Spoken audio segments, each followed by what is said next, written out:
La squadra corse del Vallauri presenta Freccia Vision. La mobilità incontra la transizione digitale.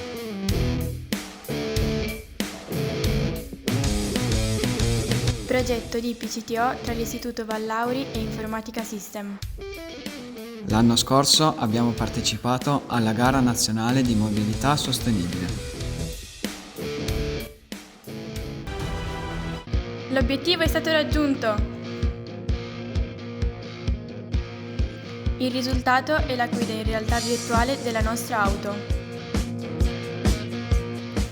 Un traguardo che unisce mobilità, meccatronica e il futuro digitale. Questa esperienza di PCTO ci ha preparato davvero al mondo del lavoro.